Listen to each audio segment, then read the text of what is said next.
दोस्तों सोचो आप एक ईवी खरीदो 5 साल चलाओ और फिर कंपनी बोले कि कार वापस कर दो और पैसा वापस ले लो। पैसा ही पैसा होगा। अब सवाल ये उठता है कि क्या ये असली में होता है या सिर्फ एक मार्केटिंग गिमिक है और क्या ये पॉलिसी एक्चुअली में आपके लिए फायदेमंद है भी या नहीं। नमस्कार दोस्तों, मैं हूं सौरभ और आप देख रहे हैं ऑल अबाउट टीवीज। दोस्तों आज की वीडियो में हम बात करेंगे ईवी बायबैक पॉलिसी के बारे में, वो भी बिना हाइप बिना कंफ्यूजन और सिर्फ फैक्ट्स ही डिस्कस करेंगे। सबसे पहले दोस्तों समझते हैं कि ईवी बायबैक पॉलिसी आखिर में होता क्या है। अगर सिंपल शब्दों में समझाऊं तो ये कोई रिफंड नहीं होता। आप ईवी खरीदते हो, कंपनी पहले ही फ्यूचर रीसेल वैल्यू लॉक कर देती है। मतलब आप 3 साल का अगर बोलते हो या 4 साल बोलते हो या 5 साल बाद आपकी कार का गारंटेड प्राइस या फिर रिटर्न या फिर एक्सचेंज हो सकता है, और ये है एश्योर्ड रीसेल, ना कि कोई फ्री मनी। दोस्तों ईवी लेने से पहले इंडियन बायर्स क्या सोचते हैं कि बैटरी डिग्रेड हो गई तो 5 साल बाद कौन खरीदेगा, और टेक्नोलॉजी जो है वो आउटडेटेड हो गई तो। और इसी फियर को टैकल करने के लिए बायबैक मॉडल या फिर वैल्यू प्रॉमिस करके ये जो मॉडल्स हैं ये मार्केट में आते हैं। और अगर मैं इसका रियल एग्जांपल की बात करूं तो रियल इंप्लीमेंटेशन जो है वो JSW एनजी मोटर ने किया है, इंडिया में ऑफिशियली लॉन्च कर दी है energy value promise. JSW motor का जो बायबैक पॉलिसी थी, प्रोग्राम था, ये 3 साल पे पहले होता था, लेकिन अब जो रिसेंटली एक न्यूज आ गई है कि अब जो एनजी ने वो 5 साल का कर दिया है और उसको बोलते हैं एनजी वैल्यू प्रॉमिस। यानी कि एनजी वैल्यू प्रॉमिस जो है वो इंडिया का फर्स्ट एश्योर्ड बायबैक प्रोग्राम है, जिसमें ईवी बायर को 3, 4 या फिर 5 साल का ऑप्शन मिलता है और पहले ही बता दिया जाता है कि आपकी ईवी की जो मिनिमम वैल्यू है वो कितनी होगी। और ये ऐसा नहीं कि हर गाड़ी पर है, कुछ गाड़ियों पे है, जैसे कि MG comet EV, MG Windsor EV और एमजी ZS ईवी। तो एमजी के अकॉर्डिंग जो है दोस्तों एश्योर्ड वैल्यू एक आपकी गाड़ी की जब आप खरीदते हो कुछ साल बाद 40 से 60% वो जो है वो रहती है। लेकिन रियल लाइफ में अगर आप देखो तो आपने कई बार केसेस देखे होंगे, आपने ईवी ली और जब आप उसको 1 साल 2 साल बाद बेचने जा रहे हो तो आपको 50% लेस मिल रहा है या 60% लेस मिल रहा है 1 से 1.5 साल में, क्योंकि टेक्नोलॉजी आउटडेटेड हो गई। लेकिन इस एश्योर्ड वैल्यू में आप जब ईवी खरीदते हो सेम डे ही आपको बता दिया जाता है कि यार आपका जो 5 साल बाद है आपकी ईवी की वैल्यू 40% के अराउंड होगी, और हम ये एमजी वाले आपसे साइन करवा लेंगे एग्रीमेंट कि 5 साल बाद हम आपसे यही गाड़ी 40% लॉस पे आपसे वापस ले लेंगे। अब इसमें बहुत सारे क्लॉजेस होते हैं, ये डिपेंड करता है टेन्योर कितना है, 3 साल है, 4 साल है या फिर 5 साल है। यूजेज और कंडीशन भी बहुत मैटर करती है, बैटरी हेल्थ के नॉर्म्स भी बहुत मैटर करते हैं। मतलब एग्जांपल की बात करें, अगर आपने आज एक ईवी खरीदी जो कि 15 लाख की है, 5 साल बाद उसका जो एश्योर्ड वैल्यू जो है वो लगभग 7 से 9 लाख रुपए के बीच में रहेगा। चाहे फिर मार्केट क्रैश हो या फिर रीसेल डिमांड जो है वो उस गाड़ी की खत्म हो जाए, कोई फर्क नहीं पड़ता, लेकिन आपकी गाड़ी का एक वैल्यू प्राइस जो है जो कंपनी डिसाइड करती है वो जरूर मिलेगा। और मिनिमम वैल्यू लॉक्ड रहता है वो 5 साल तक के लिए। अब 5 साल बाद आप क्या कर सकते हो, या तो आप कार को रिटर्न करके एश्योर्ड अमाउंट वापस ले लो, या फिर आप नई एमजी की कोई, सपोज एमजी की बात कर रहे हैं तो एमजी की कोई नई ईवी ले लो, वो वैल्यू जो है, अमाउंट जो है वो एडजस्ट हो जाएगा उसमें, या फिर कार अपने आप पास भी रखो तो कोई प्रॉब्लम नहीं है। अब इसमें इंपॉर्टेंट चीज क्या, अच्छी चीज क्या है कि ये स्कीम कैश और फाइनेंस दोनों पर वैलिड होती है, सिर्फ लोन लिंक्ड पर नहीं है, जो कि एक बहुत बड़ा प्लस पॉइंट है। अब अगर आप देखो स्क्रीन पे आप देख रहे होंगे कि बायबैक वर्सेस नॉर्मल रीसेल में फर्क क्या है। कुछ फैक्टर्स बहुत हैं, अगर हम फैक्टर्स देते हैं, प्राइस सर्टेनिटी।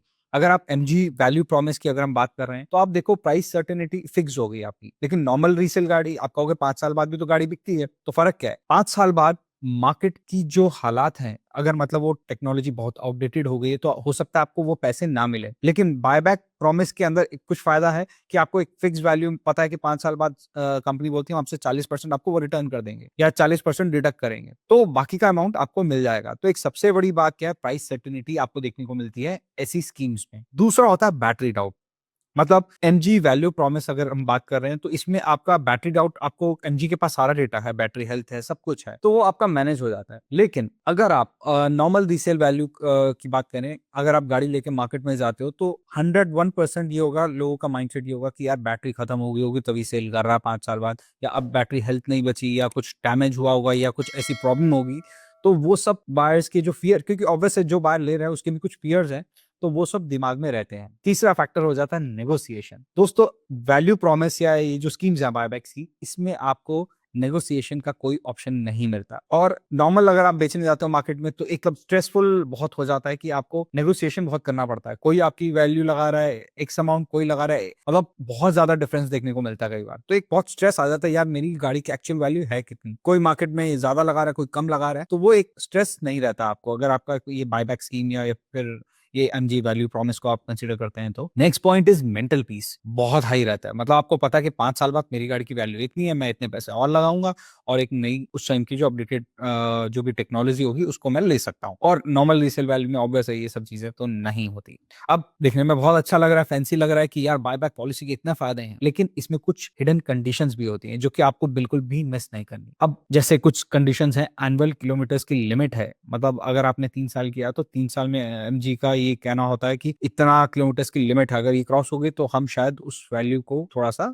और कम कर देंगे। इसमें एक्सीडेंटल फ्री कंडीशंस होती हैं, वो प्रेफर की जाती हैं कि अगर गाड़ी एक्सीडेंटल हो गई या बहुत ज्यादा एक मेजर डैमेज हुआ तो वो कहीं ना कहीं इसमें आपको नहीं मिलता वो बायबैक स्कीम में। तो उस आप कंडीशंस जो है वो पूरा अच्छे से पढ़ें। बैटरी हेल्थ का थ्रेशोल्ड भी होता है साथ में। ऐसा नहीं कि आपने आज गाड़ी ली, 5 साल बाद मुझे इतना पैसा मिलेगा और मैं गाड़ी को दबा के चला रहे हैं, रंग चला रहे हैं, कहीं भी डीसी चार्जर में चार्ज कर रहे हैं, तो उससे अगर आपकी बैटरी हेल्थ एग्जांपल के तौर पे अगर 70% से नीचे गिर गई, हालाँकि ऐसा होता नहीं है, तो उस कंडीशन में ये जो बायबैक पॉलिसी है ये आपको 5 साल बाद कुछ नहीं देगी वो अमाउंट जो आपको वो किया था। तो और हाँ, अगर आपने अनऑथराइज्ड मॉडिफिकेशन भी करवा दी अपनी ईवी में, मतलब वायरिंग को सब छिड़वा दिया, बैटरी के साथ छेड़खानी कर दी, तो भी ये वॉइड हो जाती हैं पॉलिसीज़। तो इसके जो टर्म्स एंड कंडीशन है वो बहुत ध्यान से पढ़ना। मतलब ऐसा नहीं इंटरनेट पे देख लिया कि हेडलाइंस देख ली जी 70% आपको मिल जाएगा 5 साल बाद, तो प्लीज़ उस पे मत जाना। आपको एग्रीमेंट जो है उसको बहुत ध्यान से पढ़ना है, एक-एक क्लॉज़ को पढ़ना है। अब ये किसके लिए बेस्ट है? ऐसा नहीं कि सबको ही ले ले यार, ये तो बायबैक पॉलिसी बढ़िया है। ये उन लोगों के लिए बेस्ट है जो फर्स्ट टाइम ईवी ले रहे हैं, जिनके माइंड में थोड़ा-सा कन्फ्यूजन है रीसेल वैल्यू को लेकर। कॉर्पोरेट और फ्लीट यूज़र्स, यानी कॉर्पोरेट में आपको 5-6 गाड़ियाँ चाहिए या कोई फ्लीट यूज़र्स हैं जहाँ बहुत सारी गाड़ियाँ चाहिए। भैया आपको पता है 5 साल बाद अब हमारी रेंज नहीं रहेगी या फिर टेक्नोलॉजी अपग्रेड होगा, तो उस केस में आप ये ले सक कंसीडर कर सकते हो। और जो लोग का माइंडसेट पता है कि यार एवरेज उनको पता होता है कि मैं 4 से 5 साल में एक अपग्रेड तो मैं करूँगा गाड़ी को, इससे ज़्यादा मैं चलाऊँगा नहीं। उन लोगों के लिए परफेक्ट है। अब किन लोगों के लिए परफेक्ट नहीं है? जो लोग 10 से 12 साल ईवी रखते हैं। मतलब कई ऐसे लोग होते हैं गाड़ी ज़्यादा चलाते नहीं हैं, बस घर में इमरजेंसी के टाइम पे गाड़ी निकलेगी जी, वीकेंड्स पे निकलेगी, फेस्टिवल सीज़न पे निकलेगी। लेकिन उन लोगों को तो ये कोई फ़ायदा नहीं मिलने वाला है इसमें, क्योंकि उनके लिए नहीं है, क्योंकि वो गाड़ी जो है 10 से 12 साल रखेंगे तो क्या फ़ायदा उनका? अब उनको चलानी कम है। हाँ, एक उन लोगों के लिए भी फ़ायदेमंद नहीं है जो बहुत ज़्यादा चलाते हैं। क्योंकि अगर आप बहुत ज़्यादा चलाना प्रेफ़र करते हो, यार ईवी है मैं तो इसको 1 साल, 2 साल, 3 साल में मैं 1 लाख किलोमीटर चला दूँगा, मेरी रनिंग बहुत है। तो भी आपके लिए ये स्कीम का कोई फ़ायदा नहीं है, क्योंकि उसमें किलोमीटर्स की लिमिट लगी हुई है। तो एक चीज़ तो है दोस्तों, फ्यूचर क्लियर दिख रहा है कि बायबैक पॉलिसी, बैटरी वारंटी और सब्सक्रिप्शन जैसे मॉडल जो है ना, वो अब ईवी ओनरशिप जो है ना, वो एक मोबाइल जैसी हो गई। आप फ़ोन लेते हो, बायबैक में जैसे एप्पल वगैरह करता है, आप वापस कर दो, नया अपग्रेड कर लो। तो ये कहीं न कहीं वैसा दिख रहा है। गाड़ियों ईवी कार्स का फ्यूचर भी कहीं न कहीं ऐसा ही दिख रहा है कि आप यूज़ करो, अपग्रेड करो और निकल जाओ। कोई रीसेल की टेंशन नहीं है। अब मैं अगर समराइज़ करूँ तो सच क्या है कि ये कोई बायबैक पॉलिसी कोई फ्री पैसे की स्कीम नहीं है। ये कोई स्कैम भी नहीं है। ये एक रिस्क रिडक्शन मॉडल है जो ईवी अडॉप्शन को फास्ट करेगा। मतलब जो लोग डाउट में रहते हैं कि यार ईवी ले ली तो क्या होगा? वो डाउट खत्म कर देगा और आपकी जो ईवी अडॉप्शन है वो बहुत तेज़ी से बढ़ने वाली है। और एमजी वैल्यू प्रॉमिस इसका इंडिया का पहला सीरियस एग्ज़ाम्पल है। बहुत बढ़िया स्कीम है। मैं तो कहता हूँ बाकी ब्रांड्स को भी आना चाहिए और ये स्कीम्स लानी चाहिए। अब दोस्तों कमेंट में आप बताओ कि क्या आप बायबैक स्कीम के साथ ईवी लोगे या फिर ट्रेडिशनल ओनरशिप ही बेटर है? और अगर आपको इस वीडियो में इन्फॉर्मेशन हेल्पफुल लगी है तो वीडियो को लाइक करो, चैनल को सब्सक्राइब करो, क्योंकि ऑल अबाउट ईवीज में हम ईवी दुनिया की रियल, प्रैक्टिकल और ऑनेस्ट बात करते हैं। Thank you.